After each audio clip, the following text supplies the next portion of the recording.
that. That It was a wasn't. nice way to say it. It was just a glove and it had heat, and it was years ago. We forgot about it.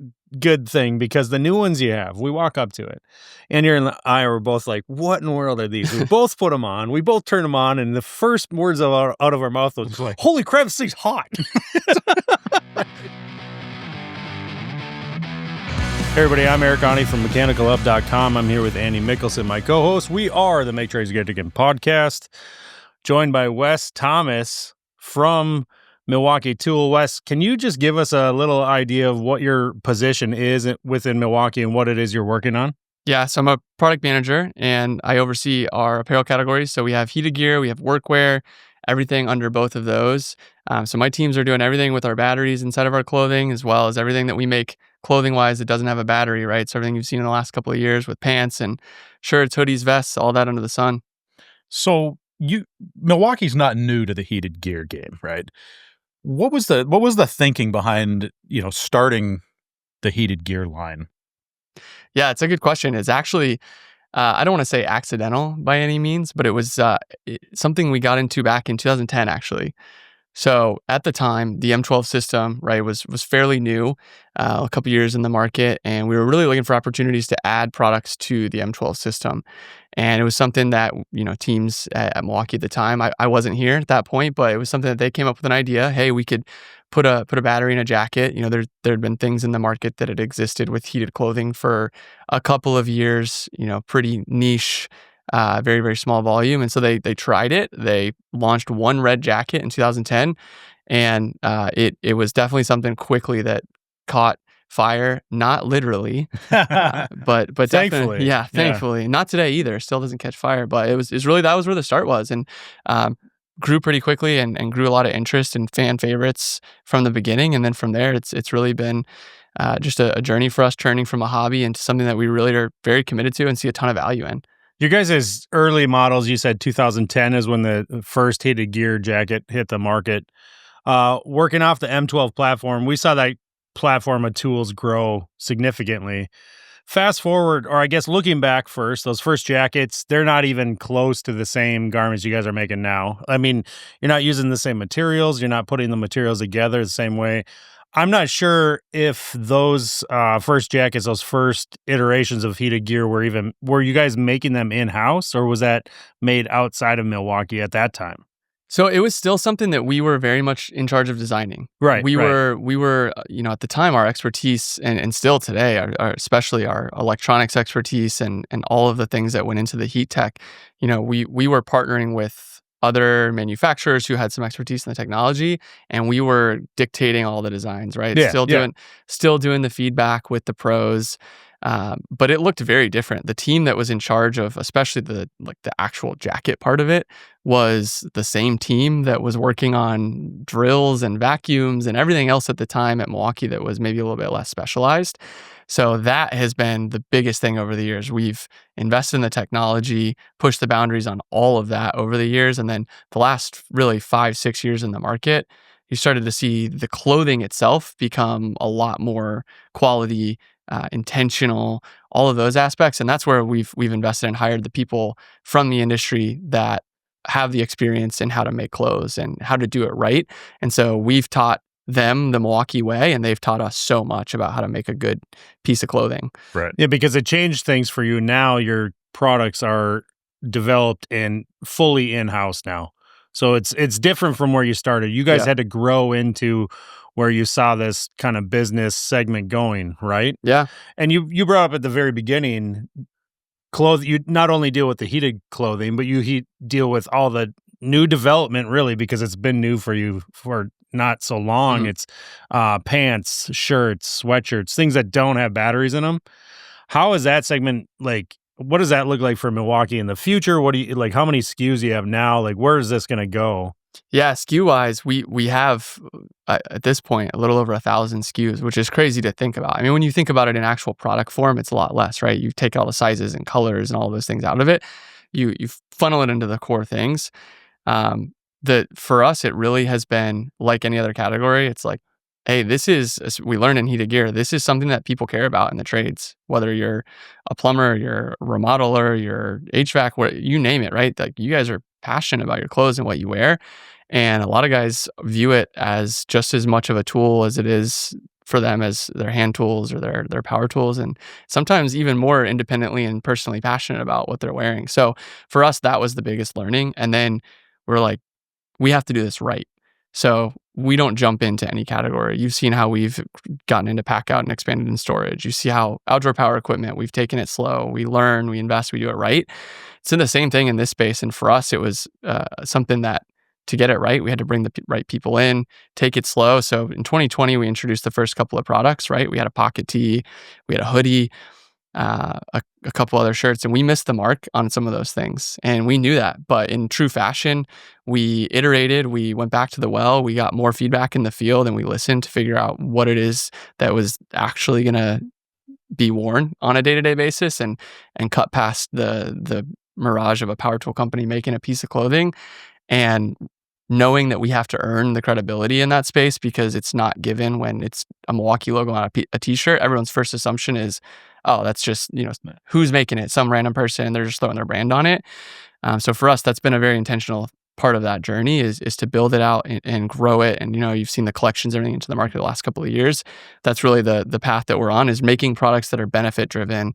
We want to make things that actually have intentionality and bring some innovation where we can in that space. Yeah.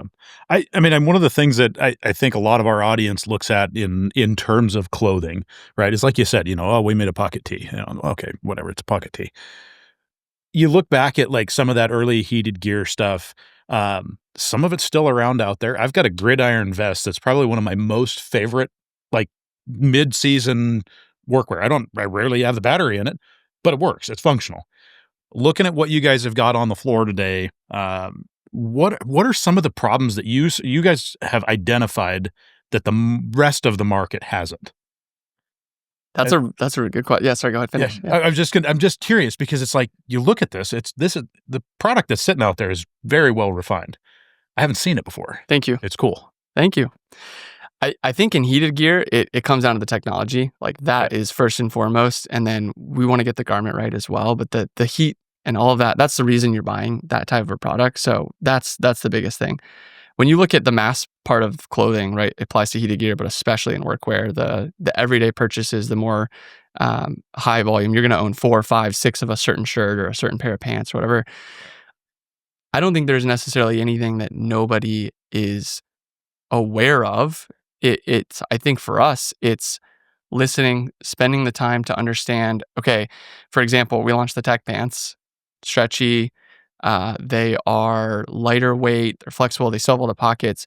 For years, there was this perception in the market that guys in the trades wouldn't wear something that was made of nylon or had spandex in it. It's going to rip too fast, or it's not going to deliver what they wanted.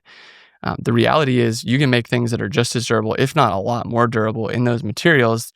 You just have to be able to prove it and bring it, and then have the things like the storage features and all of the aspects to understand what are they carrying on their person, where are they putting X tool, or where would they like to put X tool, what frustrates them about the things that they wear today. And then we're intentional about that. The flannel is a good example of that. We have a stacked pocket, so you actually have a doubled up pocket.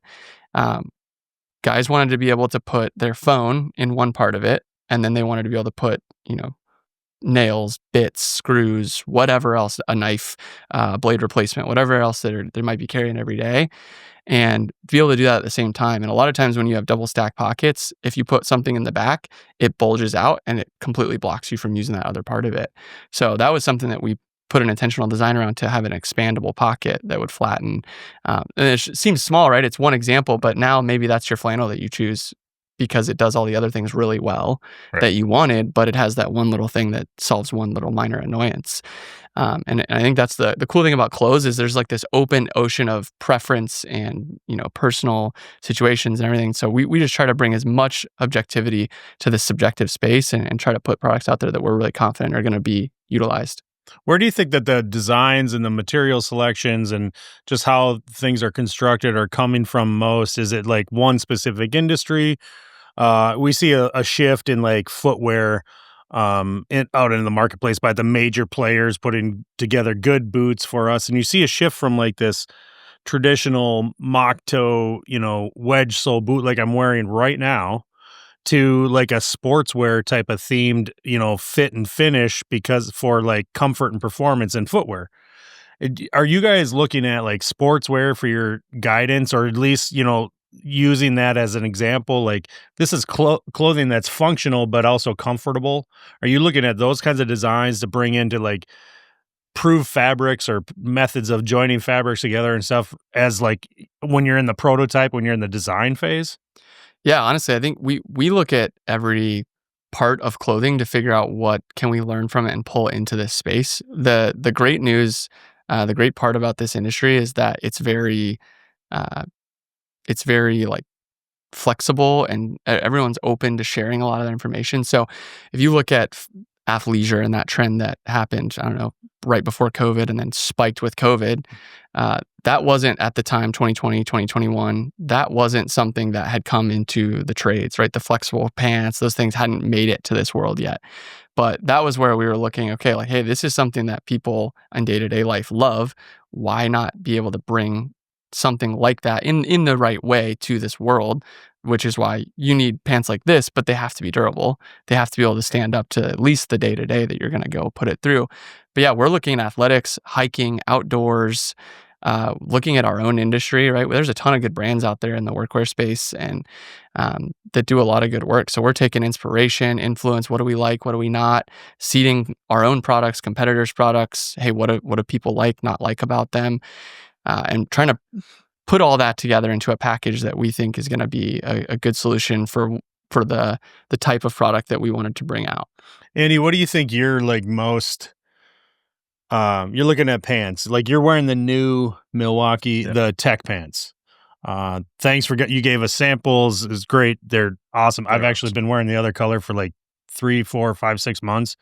They've become my favorite pants. I'm not just saying that because you're on the podcast here, but they really have. I wear them all the time. Andy, when you look at a pair of pants like this, we're similar in what we're looking for, what we like, and how we're wearing them, using them. But what are you looking at first? Is it like comfort, durability, flexible fabric, stuff like that? Well, I think, go back to years ago, switching from, the classic cotton jeans, whatever they were, the duck pant, whatever it was, that you were wearing for workwear. The first time I put on something like this, I was like, wow, it's like I'm wearing sweatpants. This is really comfortable. And then, you always get, like you said, the question, are they going to hold up? Well, that first pair of pants, I think I got like 2 or 3 years out of them, wearing them weekly. So all of a sudden now the pants that I was destroying on a 6-month interval, they're gone, right? They're out of the closet. I don't need any more of those. So now I got a closet full of them. And I put these on for the first time this morning and was like, this is kind of interesting. And what I've noticed from them today. Why? Because they like massage your butt or something like that? No, I was a little nervous. So I'm, Montanan, we're dry, right? It's not horribly humid here today. Right. It's pretty darn nice. It's warm, but it's pretty dry. I was a little nervous this morning if it was going to be 80 or 90% humidity and hot, that I'm going to be sweating. I can tell you that after walking around in here today, other than going out and playing in the sawdust chips with the snowblower, I felt like I was wearing shorts. Nice. So they're cool to wear, they're breathable. And, I've been today just kind of like playing around with them and I'm going, well, it's nice because the pockets are in different spots than you're used to and things like that. I got my cell phone in my side pocket here, and it's like I have a big cell phone. It's an iPhone 14 Pro Max. It slips right in there and in a case, and hasn't felt like it's going to come out. Yeah, so that you talked about like pockets and those design things, and I guess those are things that I pick up on. I guess I don't want to say right away, but that I appreciate more. Sure. That you see those things where, somebody spent time to figure that out. And, like we'd talked, you had, where do we get this? Where does these information come from? We heard it in the Q&A session, where do these ideas come from? And it just kind of is always, I don't know, coming to the pipeline has been cool. We're seeing lots of cool stuff. And the whole clothing line is something that I guess I'm a little out of touch on. right? I haven't really been in the Milwaukee Pipeline or of the clothing aspect of it as much as the tool side. And so when I see all what you guys have got out there, I'm like, holy cow, there's a lot of really cool new stuff. I mean, we were talking about the gloves earlier today. Yeah. I mean, tell us a little bit about that heated glove or the heated. I want to, yeah. Okay. You guys, check this out. So we walk up to the here at Pipeline, we walk up to the booth where they're doing the heated gear. And I'm familiar with heated gear because I've been to a few pipelines. I'm very thankful for learning about this year after year and seeing the progression of it and stuff. Right. These gloves are next level. You guys had a heated glove. You had a heated glove. Let's leave it at that. That was a nice way to say it. It was just a glove and it had heat, and it was years ago. We forgot about it. Good thing, because the new ones you have, we walk up to it, and you're and I were both like, "What in the world are these?" We both put them on. We both turned them on, and the first words out of our mouth was like, "Holy crap, this thing's hot!" So, yeah, tell us more. How did you get to that spot, and how did you manage to take this heated gear concept and put it into something that's going to allow us to work? Because I didn't feel any kind of heating system in that glove other than it was warm. Yeah, honestly, the Hexon technology that we introduced last year at Pipeline, which is now our whole line, right? We added the hoodies this year, so now everything's completely on the Hexon technology.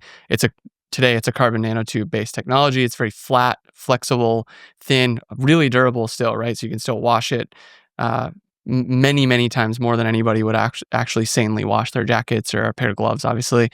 Yeah. But that's the catalyst to the base technology that allows it to heat up faster. The coverage and the contact is so much better, so the perception is so much better. And then the biggest thing is the battery. So the previous gen heated gloves, they ran off the red lithium USB battery, which is the same one that you have in the headlamps and some of our other smaller products. Ultimately, it just didn't have the capacity to deliver the amount of runtime and definitely not the heat that you needed to be able to pull from it. And then the carbon fiber was just so thin. So just all around, it wasn't a great experience. The glove itself was like fine. The glove was okay. But we've made, with the investments in the apparel side and all the experts, we've made leaps and bounds improvement on the fit and the glove and everything, right? So that gives you the total package that Hexon really allows you to put into the heated gloves to where you can't even feel it. You don't notice that anything else is in there. And we have those two unique solutions, and that really came from the job site, right? So for those of you that don't know, we have the heated winter glove, which is all out durability, all out insulation and warmth. It's basically our previous gen, Yeah, it's improved. The full, you look at it, you're holding a glove, and what's important to make point on this is that you have another product that it's like the inside of that glove, right? Yes, yeah. So that's the heated work glove liner, and it's really thin, and it's really focused on dexterity and layering. So you can put any other glove over it. We have all of our Milwaukee gloves out there, whether it's cut level or leather or demo, whatever it is, you can layer that over top, and you can actually do things where you need your fingers, you need fine focus and application.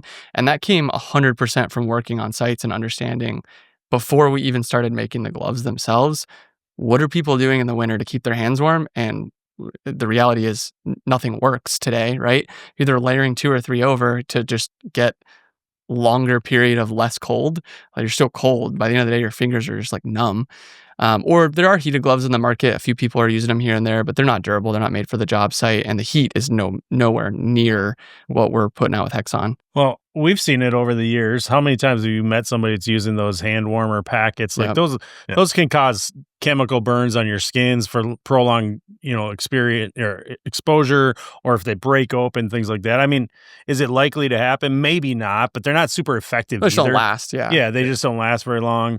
It's really hard to work with high dexterity gloves in the wintertime and have any amount of you just end up short bursts of time if you don't have some kind of temporary heat to warm you up while you're doing it. Otherwise, those gloves, I mean, we use them for protection, but they don't really offer any warmth at all. Yeah. So you can do that type of glove with the liner underneath it. It was wild how hot it got. Not it wasn't burning my hand, but just inside it's hot. Immediately warm. When you're on high inside, it's you got to turn it down or take it off. Yeah. I've got, I don't know, I probably had a half a dozen of them in my lifetime of nice gloves that are heated, for snowmobiling or winter sports or whatever. And the thing I noticed today, sticking my hand in the liner, was that it's not just like the palm of your hand that's heated. It's down the back of each finger. Mm-hmm. You know, it's not down where your work surface is at. Mm-hmm. It's, you know, so you'd like you mentioned, you don't feel it. You're wearing a glove. There's heat on the back. You know, I was very impressed. Good. So that's it's a the hit. Hexon technology that gives you that. So describe to us, just, I know you already did a little bit, but just in a nutshell, what is Hexon other than a marketing name? Yeah, so it's really all about delivering the most warmth for as long as possible, heating up as fast as possible, and having the most contact. Like at the end of the day, it's heat perception, and that's it dictated by all those things: contact, speed, and then how long can you hold the heat. The biggest problem that heated gear has had for years, even our previous generations, was over the discharge of the battery, that heat dissipates quite a bit to be able to hold the runtime. The Hexon with the nanotubes and everything, you're able to hit and hold that temperature. So if you're in really, really cold, it's going to hold it. If you come in, 40, 50 degrees, wherever you're at, or you're going in between something that's semi-finished and back outside, it adapts to where you're at. And so it knows how hard it has to work. So you'll get better runtime, but it'll still be able to hold your temperature if you're in a less or more moderate condition. Yeah. So we've talked about heated gear, right? I mean, that was one big part of what we wanted to chat about. What's a couple other new releases for Pipeline this year? For workwear? In the workwear. Yeah. So we just launched our FreeFlex lightweight insulated vests, both men's and women's. So we have the gridiron vest today, right? Like it's very Sherpa lined canvas, durable outer layer. This one is thinner, very, very thin meant to layer, and then it's got stretch panels on the sides and the shoulders. So the biggest thing we were seeing is whether you have a tool belt over it or you're layered under a more durable outer layer, trying to move and reach, you get locked up with that vest inside. So it's really allows you to layer comfortably, lightweight, but be able to move up and down and reach around. So that's a big one. And then coming in January for spring and summer of 2026, we have our WorkSkin sunshade hat. So it's a bucket hat design, bucket hat style. It's really a sun hat focused on, really, really laser focused on developed with landscapers, roofers, all the outdoor trades that are sitting there getting beat down by the sun all day. It's very, very quick to dry, very high quality. It's not going to fall apart. And it's got a detachable cape that you can actually attach, protect your neck. You can roll it up, or you can take that cape and put it on any ball cap if you just want to take that cape and protect your neck for extended period of time. So we're really excited about that one as well, as we get to be able to venture out into a little bit more of the outdoor world. Yep. So the industry is largely developed, right? You guys have lots of competition out there. One of the things that I'm seeing more trending here lately is a women's line. What do you got going there? Yeah, great question. So we just introduced that in January. Okay. Very first time for us. We started with 5 core products.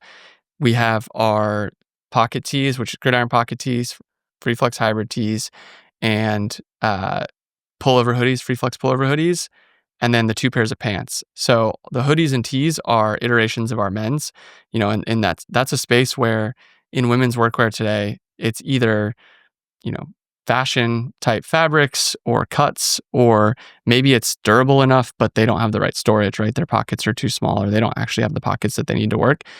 Most commonly what we were hearing was they want to be able to have something that they can just blend in with and get the job done and not have to wear a men's cut of a product. So the tees, the hoodies, through that research, it was like, hey, this is the right fabric. Just make it in my cut, make it in how I want it to fit, and you're good. Right. In the pants, very different story. So those are 2. We have the core pant, the everyday pant. Those are a lot stretchier than the men's, high waist design, so high rise. Then we have the gridiron jogger. So super durable, jogger style pant, tons of storage, ultra durability. Like that was the biggest thing we heard, is like, we just don't have a pant that is durable that we can rely on day in and day out. So those 5 launched in January, and then we continue to add here with the FreeFlex vest in the fall. And then we have a couple products coming next spring for our season. We've got the women's sun shirts. We just added our long sleeve tees as well this fall. So we're really jacked about that. That's a growing space in the trades, women entering the trades. It's been an awesome trend to see. And it's just something that resonated really strongly with a lot of our team internally, but a lot of also the team doing the research and recognizing the need for something that was a little bit more specialized and dedicated. Wes, I got a question for you. So I live in like I'm just north of Minneapolis, kind of out on the edge of the country, smaller town, 30,000 people. I got one of those little dinky Home Depots, doesn't have a big selection. I go online, I can buy anything I want anywhere. I will tell you this, when it comes to like workwear, a lot of people in the trades are still like older in age. I'm not picking on anybody, but like the demographic is very accepting of, I want to go try on the stuff. I want to experience it before I spend the money on it. Let's face it. The tech pants, it's like might be one of the more expensive pairs of pants like some of the people I see on the job site daily would consider buying, right? The cotton Wranglers from Target that like some my buddy's used to wearing all the time, he spends $30 on. Yep. You look at tech pants, tech fabrics, high performance, these are edging $100, right? So like, I don't know the exact price. That's not the point. My point is this, like, for people that want to try stuff on, or just you're nervous, you don't know what this new workwear has to offer you because you haven't experienced it yet. Where do we go and find this stuff? Because for me and my community, small kind of outlets, it doesn't seem like they have anything on the hook. You know what I mean? Yeah. Yeah, no, it's a huge part of, as we grow in the space and in the market, we know we got to get in front of people. And our distribution partners are, some of them in the retail segment, you've got the Fleet Farms, the Rural Kings, the Ace, the Do It Best, right? All of the different hardware and farm stores. A lot of them do close really well. And so that's who we're starting to partner with pretty heavily. Obviously, Home Depot is a huge partner of ours and everything. They've been a huge partner in this Not category. a clothing store, though, right? Yeah, Admittedly, right? Yeah, for sure. And intentionally, right? And not traditionally a clothing store. We have at the same time, we've figured out ways that we can get clothes into those stores, right? Quarterly. Some of them have permanent sets inside of their stores. HomeDepot.com obviously has everything under the sun, but you can always go to our website, click on where to buy, learn more. It'll direct you, hey, what store in your area carries this product? And without fail, we have a good handful of distributors who, obviously online is not the ideal, but at least it allows you to get started with it and go back and forth. But 100%, you're right, Eric. Like, this is a journey for us. We are laser focused on getting more physical placement out there, because that's the name of the game, to be able to get in front of and try it and test it out, right? Yeah. Yeah, and obviously we don't sell direct. I think that's a key difference between Milwaukee and every competitor that we have in this space. The reality is, every other brand that you can think of, they sell direct, and some of them have their own stores and some of them sell online. Milwaukee doesn't. That's just not in our core strategy and principle. And so in this category right now, that's the strategy that we take, and we're committed to partner with our distributors. Yeah. I'd like to see a direct model as a consumer, but I get it. Like, you have partners out in the industry, your retail partners and distributors, things like that. Like, you got to work with them. You don't want to take a whole product segment away from their sales, I suppose. Yeah. Well, Wes, I want to thank you for joining us today. If there's one thing that you could leave for our listeners to be watching for in the workwear segment, what should they be on the lookout for? Oh man, that's a good question. Very open-ended. I honestly think it's just the continued progression and the commitment to the space. We are committed to bringing products to the market every single season, fall and spring, new products each year. And we're committed to getting laser focused even further on the trades. All the workwear, heated gear, everything up to this point has been about building our foundation, earning credibility with products that our day-to-day wears. But as we continue to grow this, we want to continue to be, like we have in every other category, starting to understand and learn more about each trade individually and what can we do to bring more targeted solutions in those worlds. Awesome. Thanks for coming on, man. Yeah, thanks for having me. It's fun. All right, guys, if you haven't already, check out all the coverage coming from Pipeline. Search the Milwaukee Pipeline hashtag. You'll be seeing this just a few days after the event has started or had happened. But of course, you're going to see tons of coverage on our socials, on our YouTube channel, you name it. Andy, another great episode. Cool stuff coming. Yep.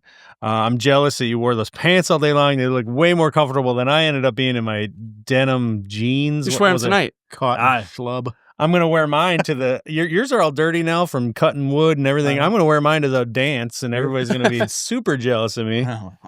Guys, as always, thanks for following along. And if you haven't already subscribed to the podcast here on YouTube, I super wish that you would. And follow us on all of your podcast apps by hitting like, subscribe, share it with your friends. We're out. Thanks.